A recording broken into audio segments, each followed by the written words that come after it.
Bon, Nico, qu'est-ce qui s'est passé avec cette belle roue-là, ce beau pneu-là au personnage? Ich. Il s'est passé qu'il y avait un bloc de glace dans l'intérieur d'une courbe. Puis, faut croire qu'il était dur parce qu'on a fait un flat. Fait que, bien évidemment, on a roulé dessus. Il restait pas trop de kilomètres, là, comme 4 kilomètres à peu OK. près. Faudrait checker exact, là, mais 4, mettons un 4. Le défaut, c'est qu'il y avait une Christie de longue ligne droite qui ont topé le fond du char. On a quand même touché 167 km/h avec.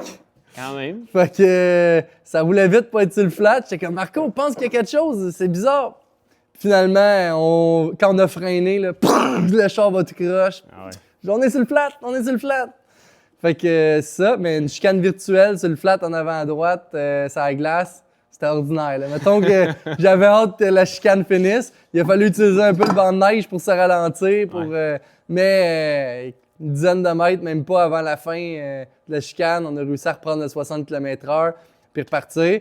Là, bien évidemment, là, on essayait de pas trop faire de dommages. Là. Ils sont quand même fragiles, les carrosseries sur ces autos-là. Puis des fois, ben, un pneu d'hiver, ça va vite en lambeaux. Là. On le voit, il n'y a pas tant de kilométrage, puis ça explose vite. Fait que je voulais pas tout arracher. On a fait un peu conservateur à la fin. Là. Ça nous a fait dropper quand même une trentaine de secondes là, à la compétition. Là. Ça a fait mal, on avait de l'avance avant ça. Mais ça, puis les compétiteurs, ils ont bien roulé. Fait que ça a été un peu traite. Mais crevaison, ça arrive, c'est le rallye. Puis ça faisait longtemps qu'on en avait fait, mais qu'est-ce que tu veux, c'est pas des Hoosiers, il y en a pas pour l'hiver. Fait que Et voilà. faut vivre avec. Super. Puis sinon, les belles lumières ici, là, le vendredi soir, ça a été tricky. Là. Comment que ça s'est passé avec ça? Ah ouais, non, ça, vendredi soir, on a pas eu de plaisir. Je mettais l'auto à vendre le vendredi soir. J'étais pas content. Là. Mais en fait, c'était plusieurs facteurs. Là. On avait nouveau copilote, des nouvelles voitures que j'avais pas fait 1 kilomètre avec avant le rallye. Là. Dans la neige. Dans la neige. Là. Puis, tu sais, j'ai fait juste le défi avec, une journée de test. Ouais. Fait que c'était pas... je m'adapte vite aux voitures. Puis, c'est pas une voiture conçue pour l'hiver non plus. Fait que c'est pas évident. Il n'y a pas la même répartition de freinage que je pouvais avoir avec ma voiture puis les voitures motrices que j'ai eues par le passé. J'avais des valves pour couper le freinage en avant. Puis sur l'aspect FIA, il y a juste une valve pour l'arrière. Okay. Fait que je peux pas réduire le freinage avant. Fait que ça fait que c'est pas évident. Il a fallu vraiment que je m'adapte parce que je faisais beaucoup de pied gauche puis de gaz en même temps. Puis à part de choquer le moteur, ça faisait pas faire trop de frein arrière. Pas assez à mon goût. Fait qu'il a fallu que j'apprenne à me casser l'idée de la tête que le frein à main, c'est juste pour des épingles, là, puis plus de frein à main. Puis dans tout ça, ben c'était la tempête de neige. Là, fait que on voyait absolument rien. On se rappelle des murs là, qu'on voyait le pire de la poussière. Là. C'était juste nuage blanc. Puis ben, avec Marco qui se remettait dans le copilotage depuis 1 an et demi, il est comme, man, j'ai pas confiance, là. Fais attention, va à vue. Il dit, ouais, je vois rien. Fait que là, c'était pas évident. Fait que, mettons que pour se restarter puis essayer l'auto en premier, c'était pas facile. T'sais, j'aurais aimé ça. D'habitude, c'est des conditions où je suis capable de bien tirer mon chapeau, là, mon épingle du chapeau. Fait que là, on n'a pas pu. On a parti avec un peu de retard, mais une bonne nuit de sommeil, on a réparé, on a arrangé tout ce qui s'était brisé. Là. On avait touché, on a rasé, pogné un poteau de téléphone, comme d'autres en ont frappé même. Là, puis c'était vraiment pas facile. Fait que, on a fait un petit peu de dommages là, avec ça. Ça commence mal le rallye, fait que c'était pas facile. C'est le fun des grosses lumières, mais dans la tempête de neige, ça sert à rien. On les éteignait, on les rallumait. À un moment donné, j'ai tout éteint les lumières de l'auto. Puis là, j'étais plus capable de rallumer les lumières de l'auto. Puis je dis, hey, Marco, qu'est-ce qu'il y a? Je suis pas capable de rallumer les lumières du char. Là, on était dans le noir. Ah là. ouais. Fait que, puis il faisait noir que noir. Là. Il n'y a pas de lampadaire. Là. On était dans une section de bois, pas de chalet, pas rien. Fait qu'il n'y avait aucune lumière. Je voyais rien. Puis j'étais comme, mais qu'est-ce qu'il y a? Puis là, après une douzaine de secondes, OK, j'ai réussi à rallumer les lumières. Là, c'était les gros spots. J'étais dans le tempête de neige. C'est quoi ça? Réteins les gros spots. Là. Fait que, une adaptation pas facile. Là. D'habitude, tu les allumes une fois au début du stage, t'es pas stressé, puis c'est bon. Puis là, dans le stage, le trouble, raser, frapper le poteau juste avant, éteins les lumières, je vois rien, éteins tout, finalement, on est dans le noir. C'est ça, pas facile. Bon, puis sinon, Qu'est-ce qui est différent de conduire une Peugeot en hiver? C'est la première fois que tu l'utilisais, là. Fait que c'est quoi côté pilotage qui est différent? Côté pilotage, c'est une voiture très puissante, là. Fait que c'est pas évident de conduire beaucoup de puissance sur juste 2 roues motrices. Puis, tu sais, c'est le momentum, là, 2 roues motrices, là. C'est sur traction, propulsion, mais dans tous les cas, là, c'est combien tu es capable de maintenir puis de garder ta vitesse en courbe. Parce que quand tu sors de courbe, puis surtout en hiver, puis mets pas une côte à la sortie de la courbe, c'est encore pire, là, tu fais juste patiner. Puis avec une auto puissante comme ça, tu patines énormément. On a le Traction Control, qui est un Torque Management System sur cette auto-là.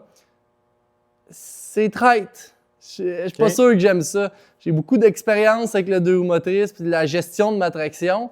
Puis honnêtement, sur la glace, je pense que ça l'a prouvé. J'ai quand même gagné beaucoup de stages, puis je le faisais pas activer. C'était comme un peu comme quand tu testes tes breaks en hiver, puis tu te dis l'ABS est là, il faut que je sois juste avant. Ah ouais. C'est là qu'il y a le seuil. OK, il n'était pas désactivé, c'est toi Il qui... n'était pas désactivé. faisais pas C'est trop. juste que moi, je faisais attention, puis je me disais quand il active, c'est parce que ça patine trop.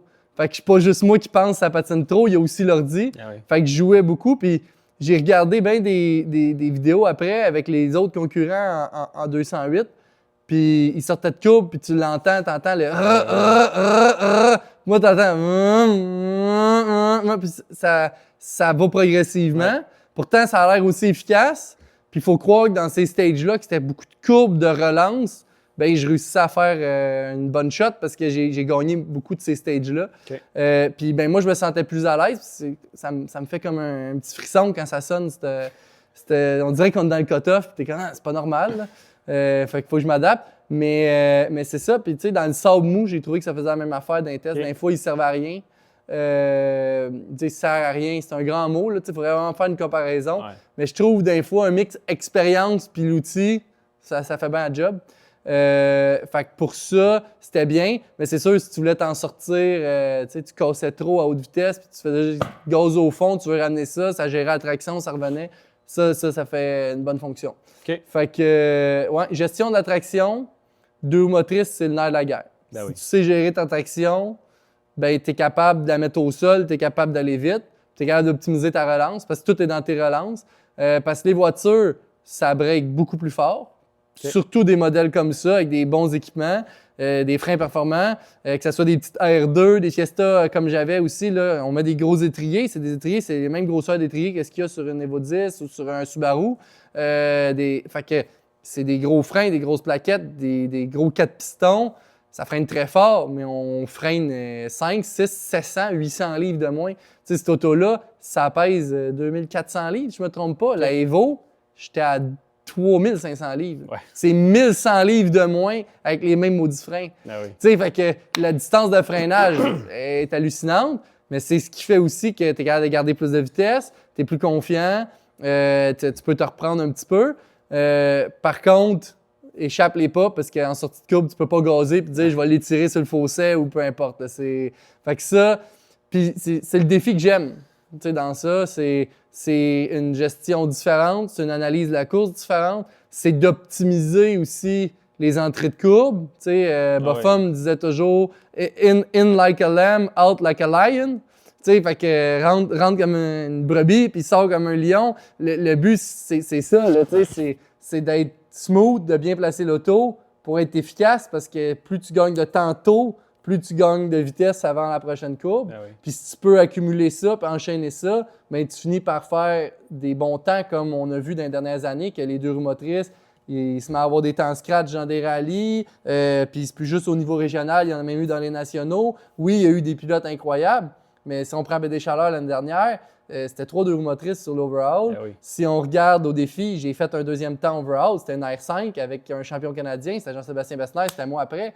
Tu sais, quand on a sorti du stage, je dis à Nico, je dis on va laisser Rally Safe loader, tu sais. C'est pas normal, mais j'étais content de la performance, on avait bien conduit, mais je trouvais pas que j'avais fait la plus belle des performances. J'avais même pas le bon choix de pneus, j'avais des pneus hard dans la pluie. Puis on sort de là, on a fait un super temps, mais c'était glissant, c'était pas facile, c'était étroit, c'était sinueux. Fait que c'est la recette pour qu'une voiture comme ça, avec des pneus plus étroits, ça travaille mieux dans le bout. Fait qu'il y a comme plein de bons éléments à ces véhicules-là, que ce soit un véhicule de ce niveau-là ou juste une super voiture comme ma production, ma préparée que j'avais, parce qu'il y a vraiment une attitude, une analyse où est-ce qu'il faut que tu te concentres sur ton pilotage, mais tu arrives moins vite, fait que ça l'aide à faire moins de gaffes. Tu as moins de poids, fait que tu t'es trompé sur ton freinage, tu en as moins à arrêter, ça freine fort. Fait que tu sais, ça vient toujours par tourner aux mêmes éléments, mais c'est vraiment ça qui fait que c'est dynamique. Puis, ben, battre des 4 roues motrices en 2 roues motrices, c'est bon assez flatteur. Ouais. All right. Sinon, écoute, parlant de 2 roues motrices, là, on a eu des belles batailles au personnage. Là. Il y a d'ailleurs Charles Lestage qui leadait les 2 roues motrices là, avant de faire une sortie de route avec Juliette le vendredi. Puis le samedi, parle-nous donc de ça un petit peu. Là, ça s'est bien passé. Pendant un bout, c'était toi qui l'aidais. Au final, Vincent a repris le dessus. Là. Il a poussé fort, je pense, dans la dernière section. Là. Ouais. Non, c'est ça. Vendredi, on en a parlé. C'était pas facile. Ça prenait du courage, une bonne équipe, une dynamique établie. Bien, ça a fait qu'avantage, Charles, il avait le courage. Malheureusement, tu sais, je pense pas que c'était un surcourage. Il frappait un mur, la courbe arrivait. Quand tu vois rien, tu vois rien. Là. Des fois, t'as beau essayer. Puis... Fait que c'est dommage parce que moi, j'avais... Dans mon secret, je m'étais dit ça va être le gars à battre. Ben, c'était même pas un secret. Là. Avec les performances qu'il avait faites à Tall Pine, avec le développement qu'il fait, la nouvelle voiture qu'il a, qui est une super bonne voiture, économique à rouler, de plus en plus abordable à acheter. T'sais, mon auto, ça a coûté, c'est dans les mêmes eaux le prix que ça coûtait faire cette auto-là dans les eaux que je l'ai vendu versus que Dave Saint-Pierre qui a gagné un stage aussi. Là. Première fois dans l'auto, première fois un rallye d'hiver aussi. Là. Il a gagné un stage le vendredi. C'est des bonnes voitures, sont sous-estimées. Ils coûtent moins cher aujourd'hui, ces voitures-là. Puis c'est une boîte séquentielle, des gros freins, des bons amortisseurs ragueurs. C'est plein de bons éléments. Puis je pense que c'est un maudit bon outil. Surtout quelqu'un un peu comme Charles qui commence ou quelqu'un qui dit « Moi, je veux faire le step de rouler plus vite ». Ça ne sert à rien d'aller acheter une auto de même qui est beaucoup plus dispendieuse à rouler et à l'achat. Puis l'autre véhicule, ben, c'est des véhicules qui avaient des carrosseries ici aussi. Fait que c'est facile d'entretien. Tu peux en avoir un pareil pour faire tes reccees puis voler des morceaux dessus dans le rallye comme on a fait avec notre Fiesta. C'est le fun puis ça apporte une belle dynamique. Fait que pour le personnage, il y avait un field. Il y a 7 équipages différents qui ont gagné un stage. Puis il y en a plusieurs qui ont gagné plus qu'un stage. Fait que c'est pas juste des one-off. Charles en a gagné quelques-uns. Il y a Dave Saint-Pierre qui en a gagné un. Puis je pense que c'était son premier stage de motrice qui gagnait. Puis il était pas contre un petit field. Là. Il y avait du monde. Là. Il y avait un beau groupe. Sur des conditions difficiles. Sur des conditions difficiles, avec des conditions de visibilité en plus qu'on a parlé qui étaient difficiles. Fait que ça a pris une bonne chimie, une bonne équipe, un bon setup. Puis ces autos-là, pour revenir, parce que je les aime bien gros, ces petites Fiestas-là, c'est pas très puissant. Je parlais des avantages puissance. Ceux-là, ils n'ont pas beaucoup de coupe. Le coupe, ça nuit en hiver. C'est bon, plus de roues motrices, mais ça nuit. Fait qu'ils en ont moins. Ils ont un range plus élevé. Ça te permet de prendre de la vitesse avant de faire patiner les roues. Ça fait une bonne recette. Puis c'est ça, Charles a gagné plusieurs stages. Il y a Maxime Galpin, il ne faut pas l'oublier, il a monté. Moi, je me demandais il était où, parce que Maxime il a apparu là, au personnage. Puis c'est correct, c'est le fun. Là. Il a pris le temps de progresser, il a pris son expérience. Puis là, il avait l'air d'essayer de donner une claque ou je sais pas, là, mais qu'il mange la prochaine fois la même affaire au déjeuner, Maxime, parce que c'était hot. C'était vraiment le fun de le voir se battre avec nous autres.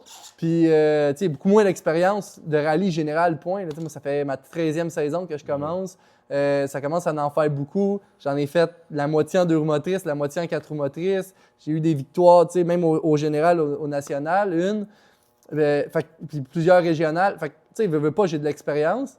Mais quand on a step back dans Fiesta, c'était pas le plan. Mais j'ai scrappé l'auto, puis mon père, il m'avait dit c'était devenu ton char, débrouille-toi avec, puis moi, je me rebâtis un autre char. Fait que, parce que c'était à lui, c'était juste un test. On reviendra sur cette histoire-là. Là, mais, une autre fois. Fait que ça a fait que, oui, pourquoi pas, parce qu'on avait trippé, puis on avait fait des bons temps. Quand on s'est planté, on était 5e overall. Puis on a refait des top 5 nationales avec cette auto-là qui était une préparée. Fait que, tu sais, moi, je pense qu'il faut que le championnat canadien, les gens qui s'intéressent au championnat canadien reconsidèrent des véhicules comme ça. Longtemps, il y a eu l'aide Subaru qui était très favorable à rouler des Subaru. C'est le fun, c'est bien, puis on en veut des programmes comme ça. Mais dans une optique où ça prend plus de compétiteurs, puis qu'on veut de la compétition, ben le deux roues motrices préparées, s'il n'y a pas assez d'auto, c'est sûr qu'il n'y a pas beaucoup de compétition. C'est la même chose pour les quatre roues motrices préparées. Mais c'est des voitures ultra compétitives, souvent plus qu'une Open, parce que c'est compliqué à conduire une Open. Que ce soit une deux roues motrices ou une quatre roues, il y a des différentiels plus agressifs, des setups plus agressifs. Ça demande de la technique de plus que ce que le préparé. Ben, on n'en parle pas assez souvent que c'est des voitures plus proches de la voiture de rue. Fait que c'est la même que ce que tu as eu du plaisir à t'amuser et à apprendre à chauffer comme personne le fait dans un stationnement ou dans une rue de nuit pour le fun ou pour bien dire les choses en Rallye X. Ouais. Fait que c'est une progression simple, saine financièrement, qui donne le goût de faire ça. Fait que c'est toujours des bons éléments. Puis il en manque dans le field. Là, puis on le voit, là, le deux roues motrices Open est redevenu fort. Ça donne de l'engouement.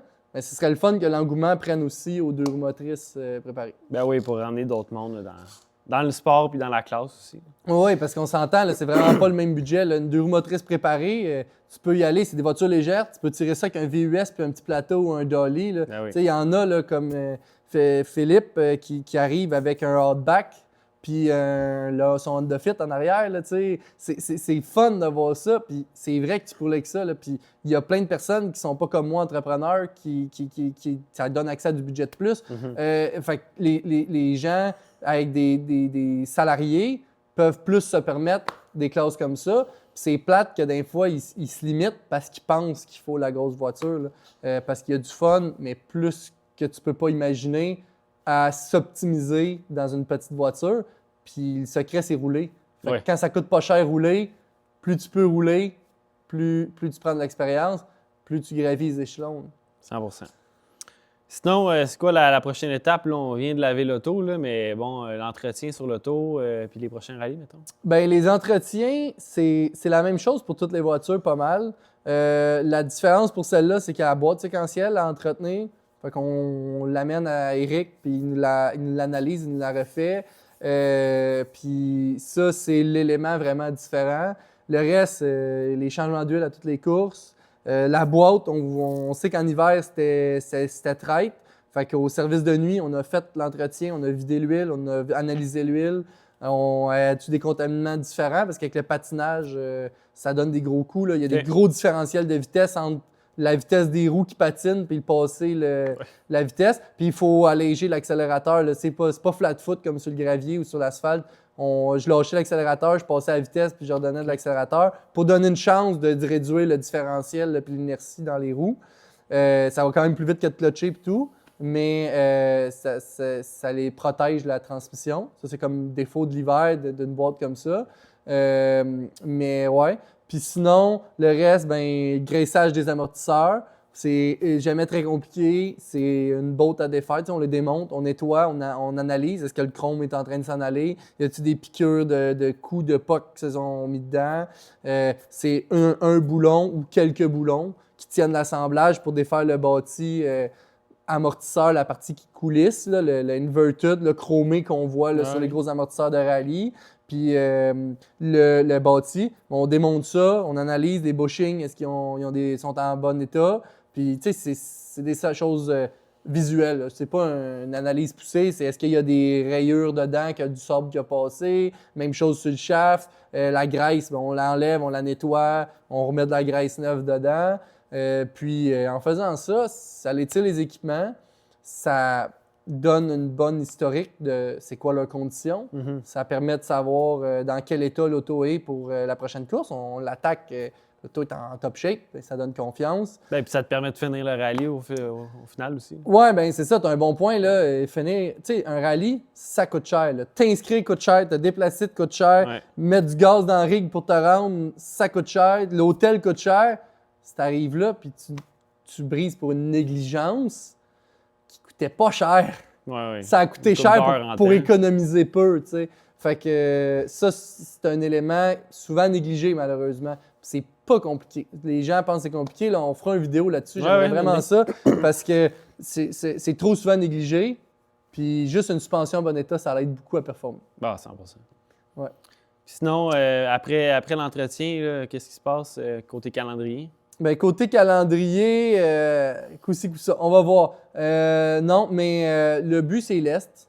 On s'enligne sur la Stellantis Cup. On s'inscrit en Stellantis Cup.